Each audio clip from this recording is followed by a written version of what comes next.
এক number point, যেই ছেলে হালাল হারাম বোঝে না, চেনে না, এমন ছেলের কাছে আপনার কন্যা সন্তানকে বিবাহ দেওয়া যাবে না। আল্লাহ তাআলা বলেন, ইয়া আইয়ুহাল্লাযীনা আমানু কুলু মিন তাইয়্যিবাত মা রাযাকনাকুম ওয়াশকুরু লিল্লাহি ইন কুনতুম ইয়্যাহু তা'বুদুন। সুবহানাল্লাহ।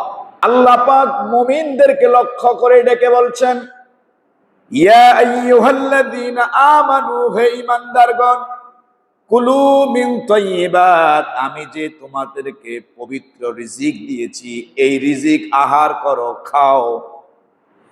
ওয়াশকুরু লিল্লাহ, আমি আল্লাহর কৃতজ্ঞতা প্রকাশ করো। রিজিক খাবো যার, কৃতজ্ঞতা প্রকাশ করব তার। ঠিক কিনা বলেন? আল্লাহ বলছেন রিজিকের মালিক কে? বলেন, রিজিকের মালিক কে? ওয়াশকুরু লিল্লাহ, আল্লাহ বলছেন আমার কৃতজ্ঞতা প্রকাশ করো। ইন কুনতুম ইয়্যাহু তা'বুদুন, যদি তোমরা আমারই ইবাদত করো। সুবহানাল্লাহ। তাহলে হালাল রিজিকের কথা বলেছেন কে? হালাল রিজিকের কথা বলছেন কে? তাহলে আপনার কন্যা সন্তানটা, আপনার কলিজার টুকরাটা যার কাছে পাত্রস্থ করবেন, বিবাহ দিবেন, ওই ছেলে হালাল হারাম বুঝে কিনা, চিনে কিনা, এই জিনিসটা দেখা প্রয়োজন আছে না নাই? আল্লাহ স্পষ্ট করেছেন, হালালও স্পষ্ট করেছেন, হারামও স্পষ্ট করেছেন। আল্লাহ পাক বলেন, ইন্নামা হাররামা আলাইকুমুল মাইতাতা ওয়াদ-দামা ওয়া লাহমাল খিনজির ওয়া মা উহিল্লা বিহি লিগাইরিল্লাহ। আল্লাহ পাক বলেন তোমাদের জন্য হারাম করা হয়েছে।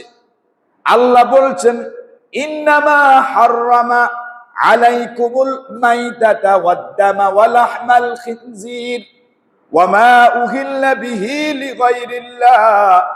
আল্লাহ বলছেন তোমাদের জন্য হারাম করা হয়েছে। কি হারাম করা হয়েছে?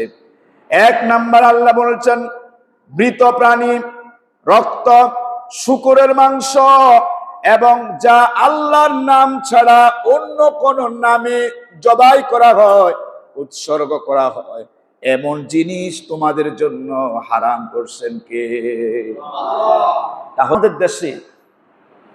আমাদের দেশে এখনো অনেক পীরের মাজার আছে যেখানে পীরের নামে গরু জবাই হয়।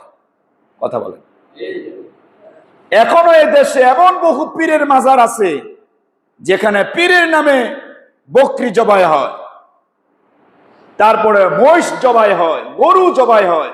আল্লাহ বলছেন ও আমার বান্দারা শোনো, তোমাদের জন্য এটা হারাম করা হয়েছে। আল্লাহর নাম ছাড়া কোন মানুষের নামে যদি, গায়রুল্লাহর নামে যদি কোন পশু জবাই হয়, ওই জবাইকৃত প্রাণীর গোশত তোমাদের জন্য হারাম। হারাম করছেন কে? আল্লাহ। প্রিয় ভাইয়েরা, তাহলে আল্লাহর রাসূল বলেন লা ইয়াদখুলুল জান্নাতা জাসাদুন গুযিয়া বিল হারাম। আল্লাহর নবী বলেন হারাম ভক্ষণকারীর শরীর জান্নাতে প্রবেশ করবে না। হারাম ভক্ষণকারীর শরীর জান্নাতে প্রবেশ করবে না। নাম্বার পয়েন্ট, যেই ছেলে নেশাখোর, কি খোর? যেই ছেলে নেশা করে, এই নেশাখোরের কাছে যদি মেয়ে বিয়ে দেন, শান্তি হবে? শান্তি হবে? কখনো নয়, আশাই করা যায় না। আল্লাহ পাকের কথা, আমার কথা নয়। আল্লাহ পাক বলেন ইয়াসআলুনাকা আনিল খামরি ওয়াল মাইসির, হে রাসূল আপনার কাছে তারা জিজ্ঞাসা করে মদ, জুয়া, আরে আপনার কাছে তারা জিজ্ঞাসা করে ইয়াসআলুনাকা আনিল খামরি ওয়াল মাইসির, আপনার কাছে মদ এবং জুয়ার ব্যাপারে তারা জিজ্ঞাসা করে, আপনি জবাব দিয়ে দেন, কুল ফীহিমা ইসমুন কাবীর, এই যে তোমরা মদ আর জুয়ার ব্যাপারে আমাকে জিজ্ঞাসা করছো, মদ আর জুয়া দুটোটাই বড় ধরনের পাপ। তাহলে মদ জুয়া হালাল না হারাম? কথা বলতে হবে, হালাল না হারাম?